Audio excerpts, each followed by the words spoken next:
ಜಾಸ್ತಿ ಮಾಡ್ಕೊಳ್ರು. ನಾನು ಇವಾಗ ರೋಡಲ್ಲಿ ನಿಂತಿದ್ದೀವಿ, ಯಾಕಂದರೆ ಒಂದು ದೇವಸ್ಥಾನಕ್ಕೆ ಹೋಗಬೇಕು. ಸೊ ಆಟೋಗೆ ಕಾಯ್ತಾ ಇದ್ದೀವಿ. ಆಟೋ ಬಂದಮೇಲೆ ದೇವಸ್ಥಾನಕ್ಕೆ ಹೋಗ್ಬಿಟ್ಟು ಸಿಗ್ತೀವಿ. ಸೊ ಗಾಯ್ಸ್, ನಾವಿವತ್ತು ಬಸ್ಸಲ್ಲಿ ಎಲ್ಲಿಗಪ್ಪ ಹೋಗ್ತಿದ್ದೀವಿ ಅಂದರೆ ಆದಿಚುಂಚನಗಿರಿಯಲ್ಲಿರುವ ಕಾಳಭೈರವೇಶ್ವರ ಟೆಂಪಲ್ಗೆ ಹೋಗ್ತಿದ್ದೀವಿ. ನಾವು ಬಸ್ಸಲ್ಲಿ ಹೋದ್ವಿ. It was just half an hour journey ಅಂತ ಅನಿಸುತ್ತೆ. ಅದಕ್ಕೆ ನಾವು ಬಸ್ನ ಸೆಲೆಕ್ಟ್ ಮಾಡ್ಕೊಂಡಿದ್ವು. ಬಸ್ಸಲ್ಲಿ ಹೋಗಿದ್ದೇನು ಗೊತ್ತೇ ಆಗಲಿಲ್ಲ ನಮಗೆ. ಮಾತಾಡಿಕೊಂಡು ಚಿಲ್ ಮಾಡ್ಕೊಂಡು ಎಂಜಾಯ್ ಮಾಡ್ಕೊಂಡು ಬಂದ್ವಿ. ನನ್ನ ಕಸಿನ್ಸ್ಗಳು ಮಲ್ಕೊಂಬಿಟ್ಟಿದ್ರು, ಯಾಕಂದರೆ ಊಟ ಮಾಡಿ ಬಂದ್ವಿ. ಸುಸ್ತಾಗ್ತಾ ಇದೆ. ನನ್ನ ತಂಗಿ ಆಲ್ರೆಡಿ ಹೋಗ್ಬಿಟ್ಲು. ಯಪ್ಪ, ನಾವು ಟೆಂಪಲಿಗೆ ಎಂಟ್ರ್ ಆಗಬೇಕಂದ್ರೆ ನಿಮಗೆ ಕಾಣಿಸ್ತಿದೆಯಲ್ವ, ಈ ಸ್ಟೆಪ್ಸ್ನ ನಾವು ಹತ್ಕೊಂಡು ಬರಬೇಕು. ಹತ್ಕೊಂಡು ಹೋಗೋದೇನು ಕಷ್ಟ ಅಲ್ಲ, ಬಟ್ ಬಿಸಿಲು ಎಷ್ಟು ಇತ್ತು ಅಂದರೆ ಆ ಬಿಸಿಲು ನಮಗೆ ಹತ್ಕೊಂಡು ಹೋಗೋಕ್ಕೂ ಕಷ್ಟ ಮಾಡ್ತಿತ್ತು. ಈ ಟೆಂಪಲಿಗೆ ನಾನು ಫಸ್ಟ್ ಟೈಮ್ ಬಂದಿದ್ದು.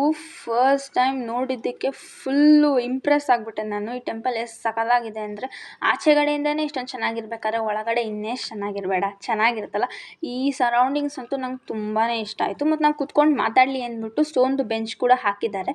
ಈ ಪ್ಲೇಸ್ ಚೆನ್ನಾಗಿತ್ತು ಅಂದ್ಬಿಟ್ಟು ಐ ಥಿಂಕ್ ಇಲ್ಲೇ ಅನಿಸುತ್ತೆ. ನಾನು ನನ್ನ ಕಸಿನ್ಸ್ ಎಲ್ಲ ಸೇರ್ಕೊಂಡು ಒಂದು 2-3 ರೀಲ್ಸ್ ಮಾಡಿದ್ರು. ಅದನ್ನ ನಾನು ಅಪ್ಲೋಡ್ ಕೂಡ ಮಾಡಿದ್ದೀವಿ. ನೀವು ನೋಡಿಲ್ಲ ಅಂದರೆ ಹೋಗಿ ನೋಡಬಹುದು.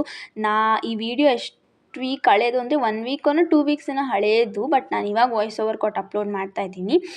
ನಾವು ಬಂದಾಗ ಆಲ್ಮೋಸ್ಟ್ 2 ಆಗಿತ್ತು, ತುಂಬ ಲೇಟ್ ಆಗಿಬಿಟ್ಟಿತ್ತು. ಅದಕ್ಕೆ ಪ್ರಸಾದ ಆಲ್ರೆಡಿ ಕೊಡ್ತಿದ್ರು ಅಂದ್ಬಿಟ್ಟು ಪ್ರಸಾದ ತಿನ್ಕೊಂಡು ಆಮೇಲೆ ದೇವ್ರ ದರ್ಶನಕ್ಕೆ ಹೋಗೋಣ ಅಂತ ಹೋದ್ವಿ. ಪ್ರಸಾದ ಅಂತೂ ಸೂಪರಾಗಿತ್ತು. ಪಾಯಸನೂ ಇತ್ತು, ಮಜ್ಜಿಗೆನೂ ಇತ್ತು. ಬಟ್ ನಾನು ಪಾಯಸ ಹಾಕಿಸ್ಕೊಂಡೆ. ಪಾಯಸ ಬೆಲ್ಲದಿಂದ ಮಾಡಿದ್ದು, ಸಖತ್ತಾಗಿತ್ತು. ನಾವೆಲ್ಲ ಹೊಟ್ಟೆ ತುಂಬ ತಿಂದಾದ್ಮೇಲೆ, ಅಂದರೆ ಪ್ರಸಾದನ ತಿಂದಾದ್ಮೇಲೆ ದೇವ್ರ ದರ್ಶನಕ್ಕೆ ಬಂದ್ವಿ.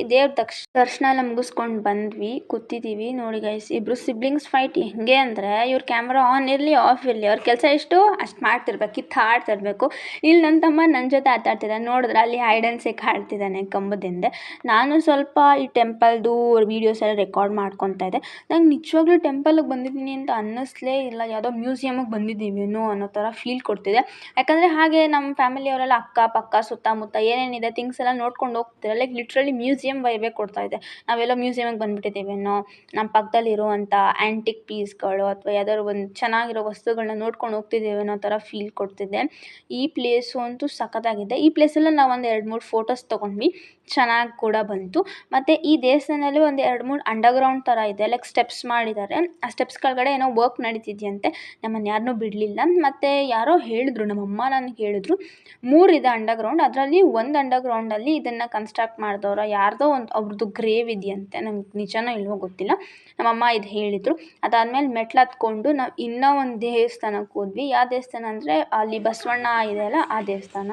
ಇದ್ರ ಸರೌಂಡಿಂಗ್ಸ್ ಅಂತೂ ಸೂಪರಾಗಿದೆ. ಮತ್ತು ನಾವು ಸ್ಟೆಪ್ಸ್ ಹತ್ತಬೇಕಾದ್ರೆ ಸ್ವಲ್ಪ ಕುತ್ಕೊಂಡು ಮಾತಾಡಲಿ ಅಥವಾ ರೆಸ್ಟ್ ಮಾಡಲಿ ಅಂತ ಈ ಪ್ಲೇಸ್ನ ಮಾಡಿದ್ದಾರೆ.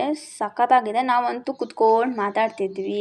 ಕಸಿನ್ಸ್ಗಳಿಗೆ ಇನ್ನೇನಿರುತ್ತೆ, ನಾವು ಜಗಳ ಆಡಿಕೊಂಡು ಇದ್ವಿ. ಆಮೇಲೆ ನಮ್ಮಮ್ಮ ಮತ್ತು ರೇಖಾಂಟಿ ಅಲ್ಲಿ ನೋಡಿ, ಅವರು ಒಂದು ಲೋಕದಲ್ಲಿ ಮುಳುಗೋಗ್ಬಿಟ್ಟಿದ್ದಾರೆ.